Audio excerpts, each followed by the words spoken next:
Hi there, welcome to Switch Mania. I am Clarence and today we'll talk about the best Nintendo Switch games on sale. We will be covering the UK, EU, US, Australia, and Canada eShop. But first and foremost, thank you for taking the time to watch this video. If you want to see more of this series, please leave a like. Remember to subscribe to the channel and ring the bell to receive future notifications. Likes and subscriptions help keep the channel alive. Just a quick reminder, 90% of you guys are not yet subscribed to the channel. If you are enjoying the videos and not subscribed yet, why not? You're coming back anyways. With all that said, let's get back to the video. First on our list is HoPiKo. HoPiKo is a pick-up-and-play speedrunning platformer that is both difficult and simple to play. The player must be extremely precise and patient. It's not for people who are easily turned off or who want something other than a crazy arcade experience. But if you like how crazy it is, you'll find it difficult to stop snacking. Even though there have been a few issues, HoPiKo is still a fantastic game. It's a pure mechanical skill test set to a lovely chiptune soundtrack, which may not be for everyone but is certainly for me. It was a lot of fun to replay each level until I figured out the fastest way to complete it, and I can see myself returning to this one to beat my previous best times. Next is Alex Kidd in Miracle World DX. Normally, remakes of true classics, such as a nearly 2-decade-old game, are cause for concern, but this is much more than just an old game with a new skin. Alex Kidd does an excellent job in Miracle World DX of updating an old game while remaining true to what made the original game so popular. All of the game's quirks remain, and it controls exactly like the original, but there have been some minor changes that improve the game. The new levels fit perfectly, it looks great, and it even sounds great. If the developers could take on Alex Kidd in Shinobi World next, that would be fantastic.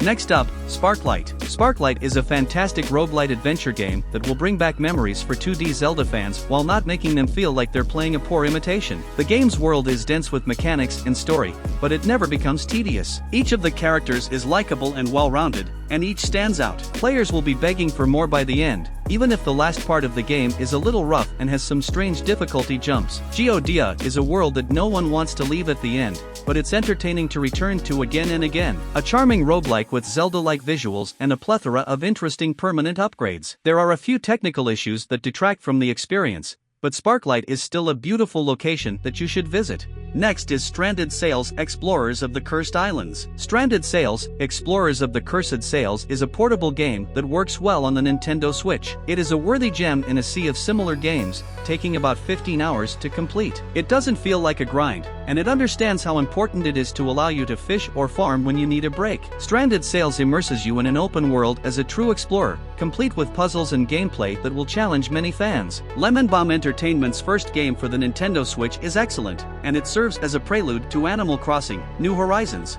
Next is Brigandine: The Legend of Runersia. I haven't played the first Brigandine, so I'm not sure if this one lives up to the hype. Although the original is well known, I am confident that Matrix Software did something special with Brigandine: The Legend of Runersia, and this work deserves to have its own legacy. There are many excellent strategy games for the Nintendo Switch, but Brigandine may be the best of them all. Brigandine has a lot of gameplay that feels both old and new. It has two distinct strategy modes that complement each other well. A fantastic tutorial helps new players get started quickly, and the game's apparent complexity is quickly manageable. Even though the graphics aren't spectacular, it's clear that each story thread was carefully thought out, and the tactical gameplay has a lot of replay value. Brigandine is a one-of-a-kind Switch title that should appeal to RPG and strategy fans alike.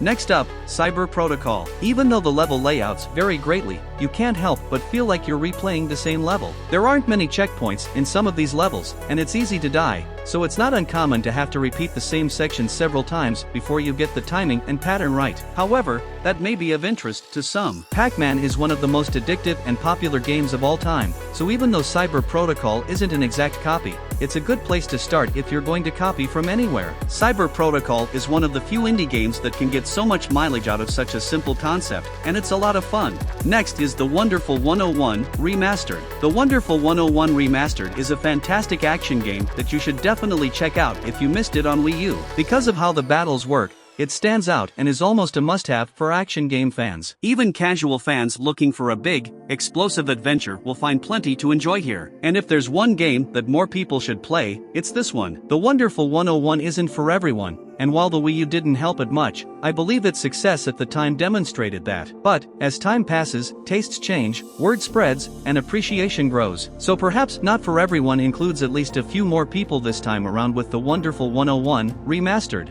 Next up, Little Noah, Scion of Paradise. Little Noah Scion of Paradise is so entertaining and well executed that it astounds me. It's a roguelike that nails everything. It's simple to grasp, but difficult to apply. You can go in knowing you'll get stronger, but you never know which Lilliputs you'll face, which keeps things interesting. The enemies can be extremely powerful, but with careful planning and insight, you can learn their patterns and survive. It's a fantastic game and one of the year's best surprises. Little Noah Scion of Paradise is an unexpectedly enjoyable take on the side-scrolling roguelite genre. It has a lot of personality thanks to its adorable character designs and solid game mechanics that are perhaps a little easier to grasp than those in some of its competitors. Even though it isn't the best game in its genre, it is a very well-made game that you should try if you like Dead Cells or Rogue Legacy. Next is Soul CRESTA. Soul CRESTA is a difficult and deep vertical shooter for the Nintendo Switch. Fans of the genre should add it to their collections. Achievements in a game grant you access to new features such as caravan mode, online leaderboards, and the previously mentioned sound test. Even on normal difficulty, completing the final stage is a difficult task that requires a great deal of skill, especially since this ability allows you to switch formations and slow down time. If this is the level of quality we can expect from Platinum Games' future arcade-style shooters, I'll be asking for as many as we can get. A fun little find for retro game fans. It still needs work on Switch, both technically and in terms of difficulty, but for longtime fans of shoot-'em-ups, it's like a breath of fresh air. Next up, Tangle Tower. Tangle Tower is based on a great whodunit mystery that moves at the perfect pace. With a good mix of plot, puzzles, and humor, it does a good job of keeping you interested until the end. In this sense, the game is similar to the best adventure games of the last few decades, but in an undeniably new way. Tangle Tower is entertaining from start to finish. It stands out among the best games of its time because of its beautiful art style, animation, intriguing mystery, and full voice acting. Despite the rushed ending, there is much to like about this book, and it makes me want to see more of Detective Grimoire and Sally's detective work. Next is South Park, The Stick of Truth. The Stick of Truth has all of the characteristics of the animated show, with an emphasis on sarcastic humor. It also has a good, straightforward combat system and a story that fans will enjoy. Even though the game could have been longer, it's difficult to understand why some parts were cut while others, which could have been more daring, were left in. This didn't detract from what was already a fun and incredibly funny RPG based on one of the most popular animated shows available. South Park, The Stick of Truth is by far the best South Park game ever created, as well as one of the funniest video games ever created. This game is recommended for gamers who enjoy a good laugh. Even better, players can take the game with them wherever they go thanks to the Switch. Next up, Trials Rising. Trials Rising is a fantastic Switch experience, despite a few flaws. It has a lot of creative levels and ways to replay and change your experience. Despite some frame rate issues on handhelds, the Switch version is just as enjoyable to play as the other versions. Keep your hand steady and begin navigating the peaks and valleys of the Trials world. Simply ensure that you have an internet connection. Trials games have always had that just one more try feeling to them, and Trials Rising is no exception. This is the best game of its kind on the Nintendo Switch, and it will hook you and keep you hooked. Next is Assassin's Creed, The Rebel Collection. It can be strange to return to the older format after spending hours getting used to how new Creed works. However, neither Black Flag nor Rogue feel old, and they are still a lot of fun to play. If that isn't enough to entice you, perhaps the fact that the Rebel Collection contains the best collection of sea shanties this side of the West Indies will. As I mentioned earlier, the most intriguing aspect of the two games in the Rebel Collection is that, unlike Assassin's Creed 3, they've both held up fairly well over time. Both Black Flag and Rogue are excellent games to add to your Switch library, and the dozens of hours you'll get out of each are well worth the investment. Next up, Assassin's Creed: The Ezio Collection. 3 incredible adventures are now available for the Nintendo Switch. The ports are smooth, and some improvements, such as making the text larger when playing on a handheld, have been made. However, keep in mind that there is no new content and that the graphics and controls are identical to the 2016 version. These are the best Assassin's Creed games, and they work just as well on Switch as they do on any other system. Some of the game modes haven't aged well, but the game is still a lot of fun. Despite some issues with the graphics, Assassin's Creed: The Ezio Collection on Switch is a good game. Those who enjoy this series should not pass up this collection. Next is Child of Light Ultimate Edition. Child of Light can be simple and easy to play, and it can be a relaxing, low-stress experience. The art style is excellent, and bosses can be difficult to defeat if you avoid enemies. Without a doubt, This is a unique and subtle title, but it deserves your attention and a look. Good for those looking for a creative RPG that both adheres to and deviates from genre norms. If you've never tried it, now's your chance. Child of Light works best on the Nintendo Switch, so give it a try. Despite its simple levels, Child of Light has an amazing world, great game ideas, and great music, making it a must-play game even though it was released years ago and is now available on Switch. Next up, South Park: The Fractured But Whole. South Park: The Fractured But Whole contains the best of the series. The creators created an outrageous and funny RPG adventure with rude and offensive humor. Kun and Friends can now be played anywhere thanks to the Switch, but it takes longer to load. Nonetheless, fans should not miss out on this raunchy superhero epic. South Park: The Fractured But Whole is a fantastic role-playing game that not only plays well, but also perfectly recreates the show's distinct atmosphere. The game is great for playing on the go, but you'll also enjoy it at home. The Fractured But Whole is a must-have for both old and new South Park fans. It has a lot of dialogue, crude humor, and a battle system that improves with each playthrough.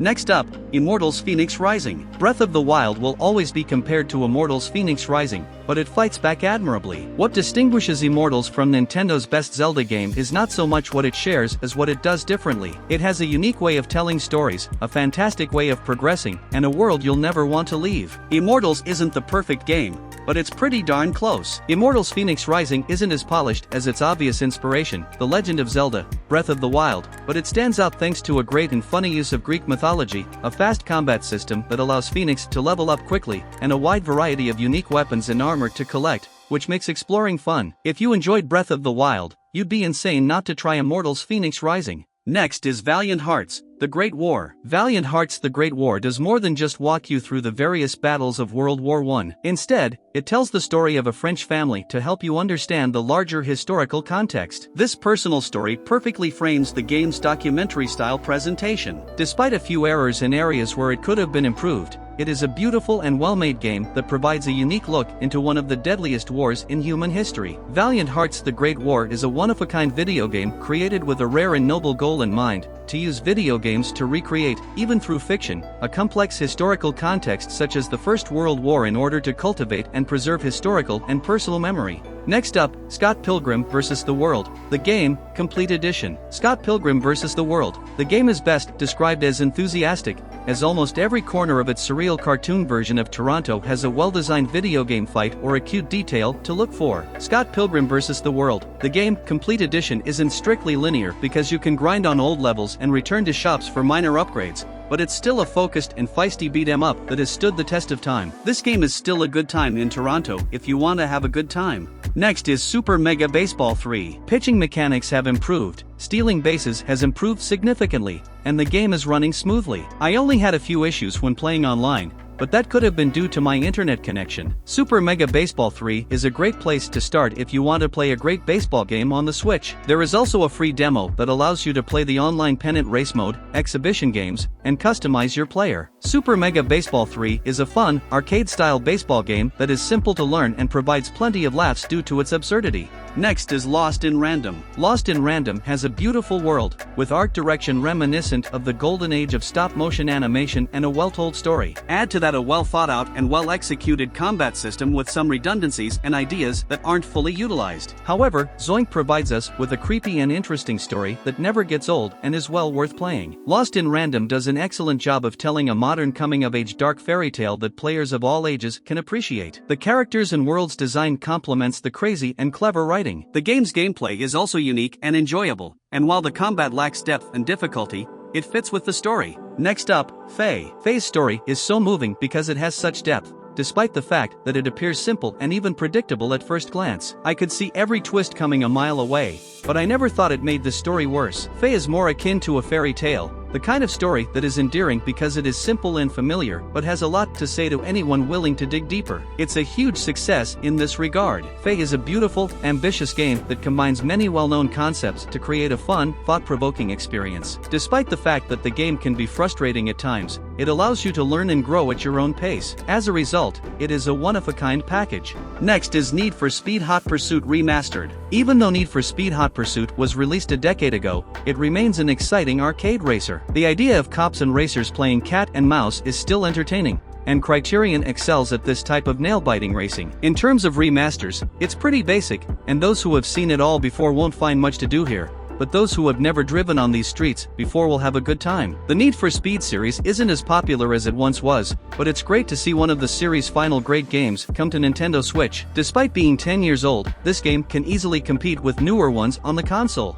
Next is Burnout Paradise Remastered. If you've never played Burnout Paradise before, or if you simply want to take an all-time classic racing game with you wherever you go, this Switch remastered version will be a treat. It's been around for more than a decade, but nothing has changed. It's still a must-play for anyone who enjoys high-damage racing games. Criterion reminds us that we don't all have to be the same in an age when AAA games take themselves too seriously and open-world games feel like nothing more than busy work. Burnout Paradise is still the best open-world racing game, despite the fact that it was released more than a decade ago. This demonstrates that simple gameplay loops are frequently the best. And last, but not the least, Unravel 2. Unravel 2 is a lot of fun. Every thread of this heartwarming adventure is woven with love and care, and the emotional bond between the Yarnies is palpable throughout. This game is impossible not to fall in love with because it has so many beautiful things to see, a great soundtrack, and puzzles that are both difficult and simple to solve. This game is worth your time even if you play alone, but if you have a friend to play co-op with, this should be a must-have for your Switch. Unravel 2 is one of those games that is enjoyable from beginning to end. It's an expertly crafted adventure that will keep you glued to the screen and melt your heart as the credits roll. That's all guys. I hope this video was helpful in deciding which game to play, and thank you for checking out the list. Please remember to subscribe and we'll see you at the next one.